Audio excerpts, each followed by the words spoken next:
एक समय की बात है। मिथिला नगरी में पिंगला नाम की एक वेश्या रहती थी। वह प्रतिदिन अपने शरीर को सजाकर धनवान पुरुषों की प्रतीक्षा करती थी ताकि धन प्राप्त कर सके।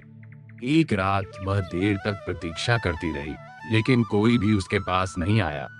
रात गहरी हो गई, तभी उसके हृदय में वैराग्य जाग उठा।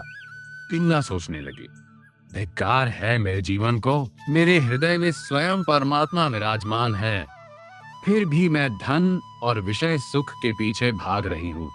उस दिन उसके हृदय में गहरा पश्चाताप उत्पन्न हुआ। उसने निश्चय किया, आज से मैं किसी सांसारिक पुरुष की ओर नहीं देखूंगी।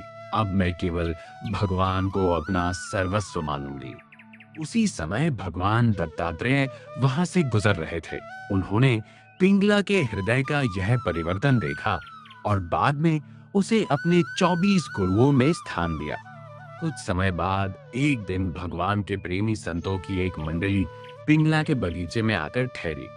संध्या आरती हुई। शंख, घंटा और कीर्तन की मधुर ध्वनि पूरे वातावरण में गूंज उठी। जब पिंगला ने यह दिव्य कीर्तन सुना तो उसका हृदय आनंद और विनम्रता से भर गया। वह सोचने लगी, मैं कितनी पापिनी हूँ। क्या ऐसे महान संत मेरी सेवा स्वीकार करेंगे? फिर भी उसने साहस किया और अपने सारे स्वर्ण आभूषण, मोहरे और धन एक थाल में सजाकर संतों के सामने प्रस्तुत कर दिए। आंखों में आंसू भरकर उसने कहा, महाराज, ये धन पाप पूर्ण जीवन से कमाया गया है। कृपा करके इसे भगवान की सेवा में लगा दीजिए। संतों ने उसका धन स्वीकार नहीं किया, लेकिन उससे कहा, इस धन से भगवान श्री रंगनाथ जी के लिए एक सुंदर मुकुट बनवा दो। पिंगला अत्यंत प्रसन्न हुई और उसने अपने समस्त धन से एक दिव्य मुकुट बनवाया।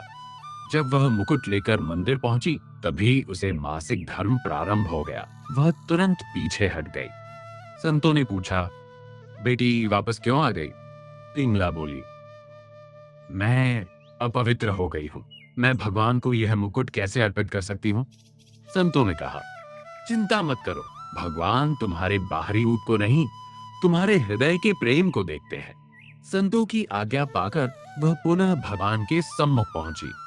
जैसे ही वह मुकुट लेकर भगवान के समीप पहुंची, एक अद्भुत चमत्कार हुआ।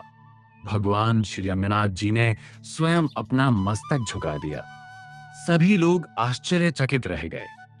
पिंगला ने कांपते हाथों से भगवान को मुकुट पहनाया और आंसुओं से भरकर प्रभु के चरणों में गिर पड़ी। उस दिन सभी को यह शिक्षा मिली कि भगवान जाति, कुल, धन या बाहरी शुद्धता नहीं देखते। भगवान केवल प्रेम देखते हैं। जिसके हृदय में सच्चा पश्चाताप, दीनता और भक्ति होती है, भगवान उसे अवश्य स्वीकार करते हैं।